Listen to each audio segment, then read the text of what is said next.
See, bar magnet has equivalent current carrying solenoid.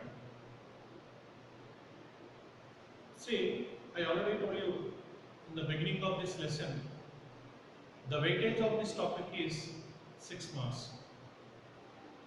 Most probably you will find 3 marks question, 2 marks question and 1 mark question. But sometimes you will find essay question from this chapter. That essay question is the given decision. Bar magnet has an equivalent current carrying solenoid. What is the meaning of this question? The behavior of bar magnet and the behavior of current carrying solenoid, whether both are same or not, that we are proving mathematically. The solenoid and bar magnet, whether both are same or not. Now, for the purpose, I have taken two diagrams. This is bar magnet and this is solenoid. See, north pole, south pole, the magnetic line starts from north, ends on south. Here also starts from north, ends on south. But inside the magnet, they are traveling from south to north. This is the magnetic impedance due to bar magnet. Whereas this is the current carrying solenoid. Number of turns are there.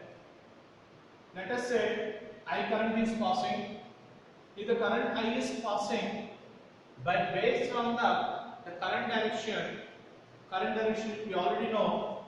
Suppose in the coil phase of the coil, the current is traveling anti-clockwise direction, that phase behaves like a north pole, and the current is traveling clockwise direction, and that phase behaves like a south pole.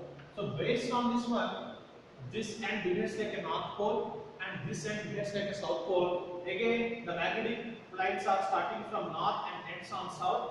Here starts north, ends on south. Here also starting from north, ends on south, like this. But inside they are traveling from south to north. So by observing this diagram, we can conclude that the properties of bar magnet and properties of solenoid both are same.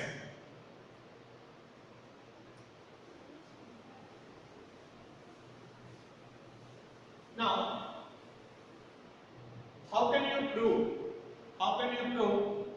the mathematically how this solenoid is equivalent to a bar magnet? See, for the purpose, I am taking one solenoid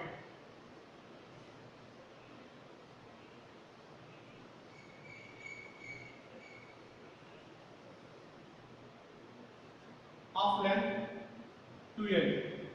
This is L and this is L. Let us say I am taking one point, center point. The center point I am taking as a O. Center point and label O. And A is the radius of this coil. Now, here I am taking one circular element, small circular element. That small circular element I am taking as a dx. That dx lies at a distance x from the center. Lies at a distance x from the center. Now, for the solenoid, I am taking one point, certain point along x line. That point named P. That point P lies at a distance small r from the center of the solenoid. Now, once again, all of you try to understand the diagram because this is highly important question. See, here I am taking one solenoid. What is 2L stands for? The 2L stands for length of the solenoid. What is small a stands for? This small a stands for radius of the solenoid. What is this dx? A length of the one small circular element. How much distance is there that circular element? X. X is the distance. Then the axial line, I am taking one axial line observation point P. How much distance is there at point P? That point P lies at a distance smaller from the center of the solenoid. So once again, all of you see the diagram. All of you see the diagram. What is this 2L stands for? The 2L stands for length of the solenoid, and A stands for radius of the solenoid, and dx is the small length of the element lies at a distance x from the center of the solenoid, and my observation point lies at point P. It is at a distance smaller from the center of the solenoid. Now, from moving charges, we already know one famous equation. What is the famous equation? Magnetic field due to magnetic field along axial line due to circular element. What is the equation?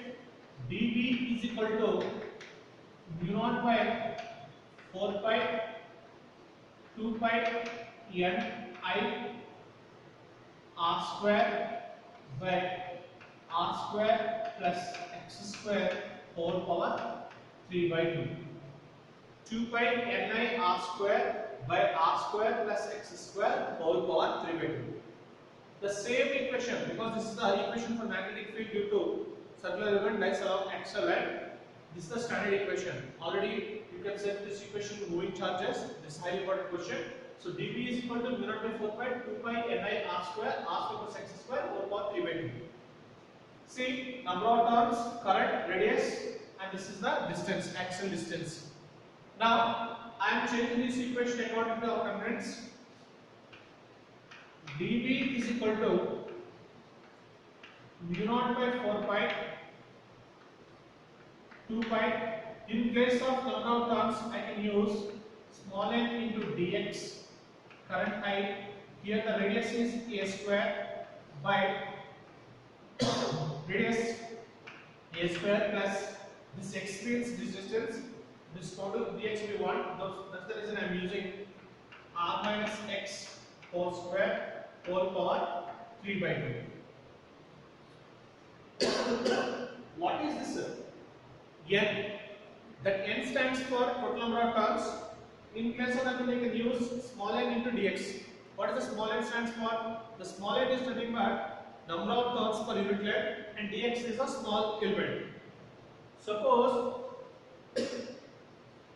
if the distance r is much greater than radius, if the distance r is much greater than x, then this a and x can be neglected. Now rewrite the equation. dV is equal to mu naught by 4 pi 2 pi n into dx I a square by r cube. 2 pi n into dx I a square by r cube.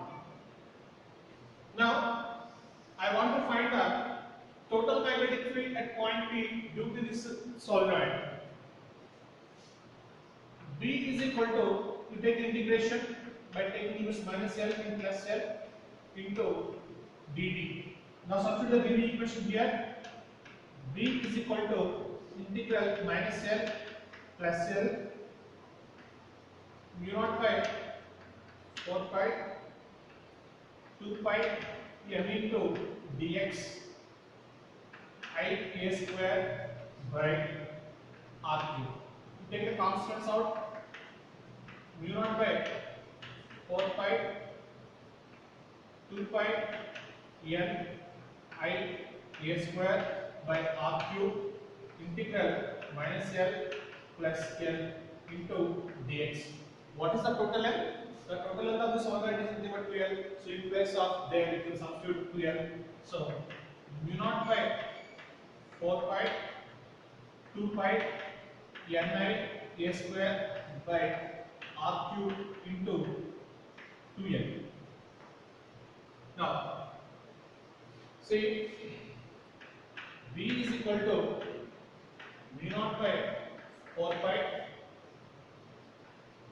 2 pi ni a square by r cube into 2n. Now b is equal to mu naught by 4 pi into 2 into, I can write like this, pi a square into n into 2l into I by r cube. Now you see this equation, pi a square is nothing but area, n into tl gives the number of turns, and I stands for current. Now we already know the magnetic dipole moment equation, small m is equal to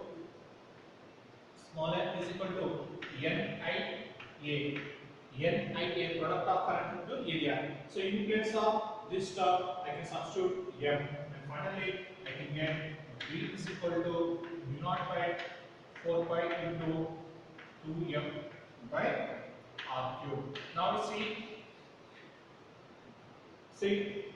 mu naught by 4 pi into 2m by r cube. Just now in the previous class already we discussed the magnetic field at a point lies on axial line due to magnetic dipole. It gives the equation B is equal to mu naught by 4 pi into 2m by r cube. Where the equatorial line, it gives mu naught by 4 pi into m by r cube. Now see the solenoid, already we will consider the point lies along axial line, and finally we got the equation, axial equation. So that is the reason we can conclude that the bar magnet and current carrying solenoid both are same, because their properties are same. So once again, all of you try to understand the derivation and everything. You see, here I am taking one solenoid. The length of the solenoid is 2L. A stands for radius of the solenoid. O is the center of the solenoid. A small circular element I am taking as dx. X is the distance of this small circular element from the center. Now I am taking one observation point which lies along axial line. That point is P, which is at a distance r from the center of the solenoid. Now from the previous questions, the magnetic field due to along axial line due to circular current carrying element, it gives the dB is equal to mu naught by 4 pi into 2 pi ni r square by r square plus x square whole power 3 by 2. This we have to take from the previous chapter, that is moving charges. Now here n stands for number of turns, current, radius, distance, axial distance. Now in place of total number of terms, I can use n into dx. What is the small n stands for? The small n stands for number of turns per unit length, and dx is a small element. So that is the reason in place of this n I can use n into dx. Radius, I already told you a stands for radius. In place of r I can use radius. Now in place of this distance, the total distance. This is the total distance. From the total distance you have to subtract this x. Then you can get a square plus r minus x whole square. It is 3 by 2. Suppose if the distance r is much greater than a radius, or if the distance r is much greater than x, then in the equation this a and x can be neglected. Then the above equation becomes dB is equal to mu naught by 4 pi 2 pi n into dx I square by r cube. This is the magnetic field for this small circular element. Suppose if I want to find the total magnetic field, we have to integrate by taking the limits, lower limit, upper limit, minus L plus L, and in place of dB I can substitute this equation. What are the constants taken out from the integration? Then it is dx. What is the total length of the solenoid? Total length is nothing but 2L. Then from this equation I can get B is equal to mu naught by 4 pi 2 pi ni a square into 2L by r cube. Now 2 is taken out. Pi a square into n into 2L into I by r cube. Area, number of turns, current. Now magnetic dipole moment is nothing but m is equal to NIA. Now in place of this equation I can use m, and finally B is equal to mu naught by 4 pi 2m by r cube. So finally, by using that equation we can conclude that the bar magnet is equivalent to solenoid. The bar magnet is equivalent to current carrying solenoid.